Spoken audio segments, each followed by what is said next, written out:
দুই ফাইট দিয়ে পানি দেওয়া হচ্ছে, পানি একবারে ষোলো আসতে আছে। তো আসলে এভাবে ষোলো যদি আসে, এক একটা ঘরে পানি দিতে আবার চিন্তা করেন কতক্ষণ টাইম লাগে।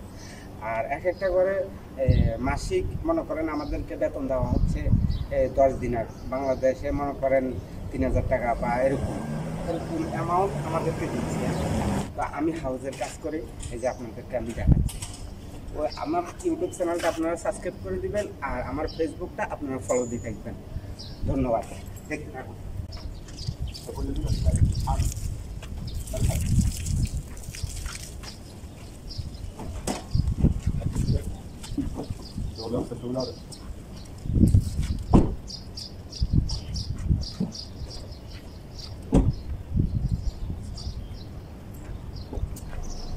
আমার এই ভিডিওটা প্রায় 15-20 মিনিটের ভিডিও। এক একটা ঘরে কাজ করতে গেলে মনে করেন 15-20 মিনিট, এরকম পানি দিতে গেলে 15-20-30 আধা ঘন্টা খেয়ে ফেলে। চিন্তা করেন এভাবে যদি আমি এক একটা করে আধা ঘন্টা করে যদি কাজ করি, দিনে 12 ঘন্টা সকাল 6টা থেকে সন্ধ্যা 6টা পর্যন্ত আমি কয়টা করে কাজ করতে পারবো। আবার চিন্তা করেন বিদেশে মানুষ বলে অনেকজনে দোয়া টাকা কামাই করে, অনেক টাকা ইনকাম করে মাসে। তো আসলে তেমনটা না, সবাই কিন্তু তেমনটা পারে না। কেউ মনে করেন বেশি ইনকাম করে, আবার কেউ কম ইনকাম করে। এইভাবে মানে বিদেশে মানুষে কাজ করে যাইতেছে, এভাবে মানে তাদের ইনকাম হচ্ছে। তো আমার মাসে ইনকাম হচ্ছে যে মনে করেন সব কিছু মিলে ইনক্লুডেড খাওয়া থাকা সব বাদ দিয়ে মাসে 30-25 হাজার টাকার মতো দেশে পাঠানো যায়, এর চেয়ে বেশি পাঠানো যায় না।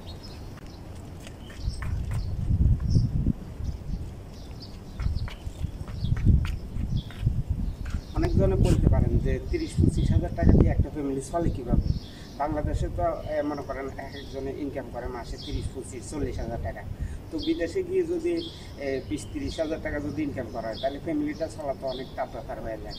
আসলে যার যতটুকু ইনকাম ঠিক অতটুকুর মধ্যে আল্লাহ তাআলা তাকে চলার সেই ব্যবস্থা করে দিয়েছে। এই জন্যই আমি বলি আল্লাহ যা দিয়েছে তা নিয়ে শুকরিয়া আদায় করা সবচাইতে আমাদের মুসলমানের একমাত্র দায়িত্ব। আমরা তো অনেক মানুষ শুকরিয়া আদায় করি না, আমরা যে যাই ইনকাম করি আমরা শুকরিয়া আদায় করতে হবে, তাহলে কী হবে আমাদের আরও বরকত দিবে ইনকাম আল্লাহ তাআলা। তো এই জন্য বলি যারা বিদেশে আসবেন নতুন, অন্তর্ভুক্ত যে কোনো একটা কাজ শিখিয়ে আসবেন, তাহলে আপনি বিদেশে এসে কিছু করার সম্ভাবনা আছে। বিদেশে এসে মন্তরে আপনি কিন্তু কাজ পাবেন না। ভাবনা করি বাংলাদেশ থেকে আসতে হবে যারা নতুন তারা, আর পুরানোরা তো সব কিছু জানেই। কাজ শিখে আসলে আপনি এখানে যদি বিল্ডিং কনস্ট্রাকশনের কাজ শিখে আসেন, বিল্ডিংয়ের কাজ করতে পারবেন। যদি ফাইভ কাজ শিখে আসেন, ফাইভ কাজ করতে পারবেন। যদি কারেন্টের কাজ শিখে আসেন, কারেন্টের কাজ করতে পারবেন। কারেন্টের এগুলোতে অনেক টাকা। একটা কাজ শিখবেন, কাজ শিখে বিদেশে আসবেন। আর এখানে সব শিক্ষিত এসে যে অফিস আদালতে চাকরি করতে এমনটা না।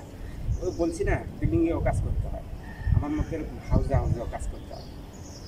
তো একটা ঘরে দেখেন আধা ঘন্টা 1 ঘন্টা খাইলেন, এবার খাওয়ার পরে আমি আবার আর অন্য ঘরগুলোতে কতক্ষণ লাগবে আবার টাইম চিন্তা করেন। পুরো দিনে 10-12টা ঘর কাজ করা যায় এভাবে যদি কাজ করি আর কি।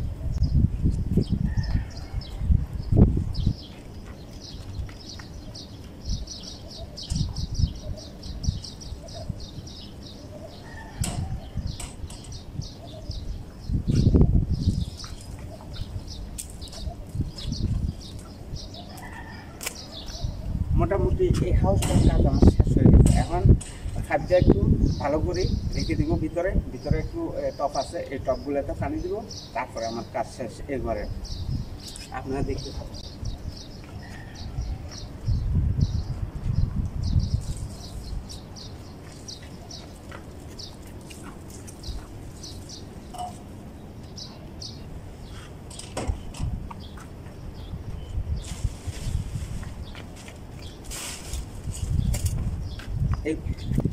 এই ঘরের কাজ আজকের মতো শেষ করলাম। ভিতরে ফুলের টবে পানি দিলাম, দিয়ে কাজটা আজকের মতো এখানে শেষ করছি। আসলে ভিতরে কিছু গাছগাছুয়া থাকে, এগুলো তো পানি দিতে হয়। গার্ডেনের কাজ বলতে ভিতরে বাইরে, আবার ঘরের ভিতরে না, এগুলোতে এই সমস্ত গার্ডেনে পানি দিতে হবে। আর ভিতরে ফুলের টব থাকলে এগুলোতে পানি দিতে হবে। গার্ডেনের কাজ হচ্ছে যে এটা।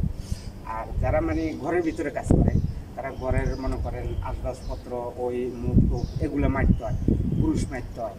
তো আমার কাজ ওইটা না, আমার কাজ শুধু গার্ডেনে কাজ করা, কারণ প্রতিনিয়ত এভাবে গার্ডেনে কাজ করি। তো আমার ভিডিওটা আমি এখানে শেষ করছি।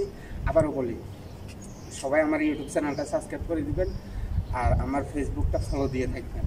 আমার ফেসবুকেও আমি সেম ভিডিও আপলোড করে থাকি। সবাইকে ধন্যবাদ। আসসালামু আলাইকুম।